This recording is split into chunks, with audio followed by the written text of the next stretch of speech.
Hello, Ramon here from LandOfDND. Today we're going to talk about how to make a character in D&D 4th edition. At first glance, this character sheet might look like a lot to handle. But once you get started making your character, it ends up being a lot easier than you think. The first thing you want to do is decide what race and class you want. Today, we'll only look at the Player's Handbook 1 from 4th edition. Looking in the table of contents, we can see a list of races. You'll also see the list of classes. Different races grant different ability scores to the player. So decide your race based on what scores match your class, or by what race fits your character best. For this tutorial, I'm going to make a dwarf rogue. The ability scores dwarves grant don't really help out a rogue, but it fits the idea of my character better. Once you know what race and class you want, we'll go to our character sheet and fill out what we can from the top bar. When you get to size, make sure you check what size your race is. Since I'm a dwarf, I'll be putting medium. For level, you'll usually start at 1, so we'll put 1.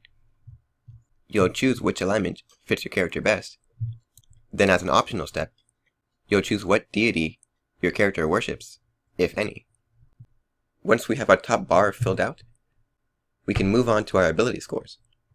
As seen in the Player's Handbook, we can either use the default stats, customize our stats based on a point system, with some possibilities shown in this table, or we can roll for our stats by rolling a d6 4 times, dropping the lowest number, and applying the number you get to one of your stats, which you would do 6 times in all, until you have a stat for each score. Today, I'll go with the standard array. Looking back at our class, Dexterity seems to be the most important ability score. When we look at our attacks, we can see that most of our attacks are Dexterity versus some type of defense. So I'll put my highest stat, my 16, into Dexterity. Our second and third most important stats are Strength and Charisma. I'll put my 14 in Strength, but I will put my 13 in Constitution, because no matter what character you are, your maximum hit point total is based on your Constitution. I will put my 4th highest into Charisma. Then based on my character, I'll put my 11 in Wisdom and my 10 in Intelligence. Next, we will work on our ability modifiers. This interactive sheet automatically fills out my ability modifiers, but to fill them out manually, we will go to page 17 of the Player's Handbook, reference this chart, and based on the score, in each score, assign the appropriate modifier. Once you have your ability scores, we will go back to our race and fill in all the racial information. We'll start with our scores. I gain an extra 2 in Constitution and an extra 2 in Wisdom. So my Constitution will be 15 and my Wisdom 13. I then make sure to update my modifiers based on the chart. Back to my race, I can see that my speed is 5. So under my character sheet, under movement, I will put 5 on the base. Then change the number on the left to 5. The languages I can speak are Common and Dwarven. So under my languages known, I'll put Common and Dwarven. Now under my skill bonuses, I gain +2 to Dungeoneering and +2 to Endurance. Back to my character sheet, near the bottom left of the first page, I will go to Dungeoneering, and under Misc, change it to 2. Then I will go to Endurance, and under Misc, change it to 2. After the skill bonuses, I then see a number of racial feats. I will write the name of these racial feats onto my character sheet. Race feats are around the middle of your first page. Once you have written the names of your race feats under your race feats, you might want to write the effects of your race feats on a separate sheet of paper, or simply have the Player's Handbook with you while you're playing. Once you have written down everything your race grants you, we will do the same for our class. Under our class, the first 3 options don't need to be written down. Roll simply tells you what type of class you are. A rogue is a striker, meaning they can potentially do heavy damage to one target at a time. Power source simply tells you where your character got their power from. A rogue being martial got their power from training. and the key abilities suggest what scores you should have high numbers in.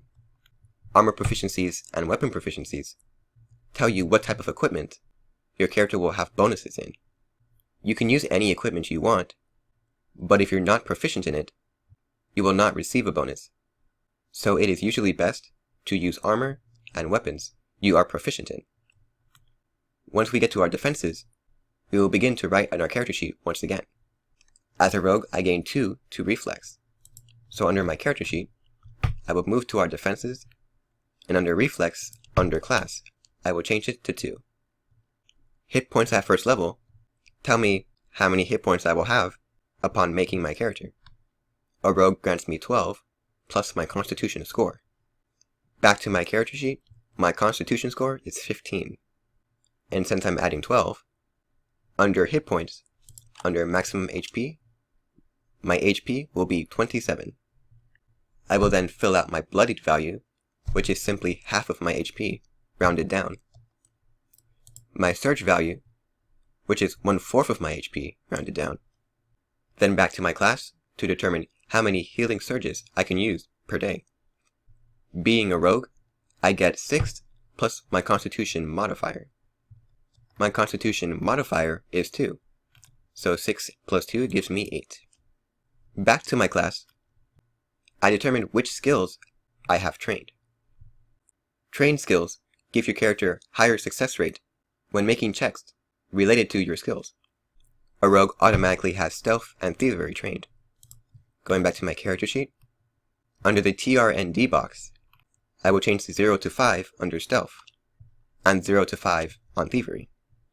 I do so because training a skill adds 5 to that skill. Back to my class, I notice that I can train an additional 4 more skills from the list under my class.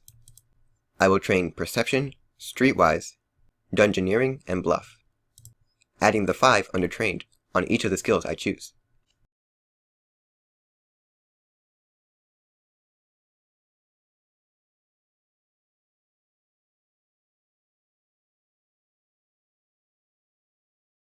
Back to my class, I will write down my class features in my character sheet. A rogue has 4 class features, and I will write each of them under my class path destiny features under my race features. Once we have our class features written down, we will go back to our class and look over our different class features. Some class features ask you to choose an option, and at this point, we will choose our options. For my rogue tactics feature, I will choose Brutal Scoundrel, and I will note what I chose under the correct feature. I will also decide whether I want to write these feats down on a separate sheet of paper, or simply have the player's handbook next to me while I'm playing. Once we have our class features, we can buy our equipment. I will have my class open while I do this, so I can remember what armor and weapons I am proficient in. I will then go to the armor page on page 214 of the player's handbook. I will go back up to the chart, check the armor I am proficient in, cloth and leather, and buy leather since it grants me more of a bonus. Each first level character has 100 gold pieces to spend. I will make a note of how much gold the leather armor cost, in this case 25, meaning I have 75 remaining. I will then decide which weapon or weapons to buy. Looking back at my class, I am proficient in a dagger, hand crossbow, shuriken, sling, and short sword. I will go to the weapon chart on page 218, buy a dagger for 1 gold piece, then scrolling to the next page, buy 2 groups of shurikens for 2 gold pieces. Each group has 5, so I have 10 shurikens. I will go back to my character sheet, and under the second page, under other equipment, write down my armor and my weapons here. I will also write the proficiency bonus that each item has. Leather armor granted me 2, the dagger granted me 3, and the shurikens grant me 3. So I will write leather armor plus 2, dagger plus 3, and shuriken plus 3. I will then scroll down to the adventuring gear, which are general items to help you on your journey. Anything on this list can be bought, but I will buy the standard adventurer's kit. It will cost me 15 gold pieces, and contains each item down to the water skin. I will write the Standard Adventurer's Kit on my character sheet under Other Equipment, as well as the items included. Once I have bought everything I wish to buy, I will put the remaining gold pieces under my character sheet in the Coins and Other Wealth section. Once you have all your items, we will go back to our class and scroll down till we see our at-will exploits. As a level 1 character, you can choose 2 at-wills, 1 encounter power, and 1 level 1 daily power. As you are choosing, make sure to pay attention to any requirements you might need. Piercing Strike requires you to use a light blade. So I can use this at-will with my dagger, but I couldn't use this with something like a crossbow. Once you have your 2 at-wills, your 1 encounter, and your 1 daily, we can choose 1 feat. The list of feats start on page 196 and continue on to page 197. These feats add additional bonuses to your character to help them out in different situations. Any feat can be chosen, as long as you meet the requirement for that feat. I will choose the Toughness feat, that has no requirement, to give me an additional 5 hit points. Under my character sheet, on the first page, under Feats, I will write Toughness, then under my max HP, add 5. I will adjust my bloodied value and my surge value accordingly. Lastly, we will fill out our defenses. The chart on how to fill out defenses is on page 275 of the Player's Handbook. Each defense starts with 10. Our armor class will gain the shield bonus if we are using a shield, and if we are wearing light armor or no armor, we can add our dexterity modifier or intelligence modifier to our armor class. I'm not using a shield, but my leather armor grants me a +2. My dexterity is also my higher score at 3. So under armor/abil, 3 + 2 is 5. That grants me an additional 5 for an armor class of 15.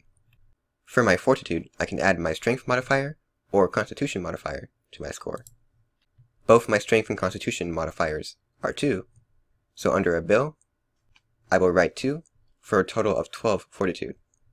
For reflex, I can add my dexterity modifier or intelligence modifier. And if I'm using my shield, I can add my shield bonus to my reflex. My dexterity is 3, so I will add 3 to my reflex. And since my class granted me 2 to my reflex, that is an additional 5 in total for a reflex score of 15. Lastly, my will adds my wisdom modifier or charisma modifier. Both are 1, so I will add 1 for a total of 11 will. With all that done, you have your character sheet completed. A few optional steps involve adding a picture or drawing a picture of your character in this blank square on the second page, along with writing down any personality traits, mannerisms, and filling out the background of your character on the second sheet. Hopefully, character sheets don't seem so intimidating anymore. The more you practice filling out a character sheet, the easier it will get. Thank you for watching, and I'll see you in the next video.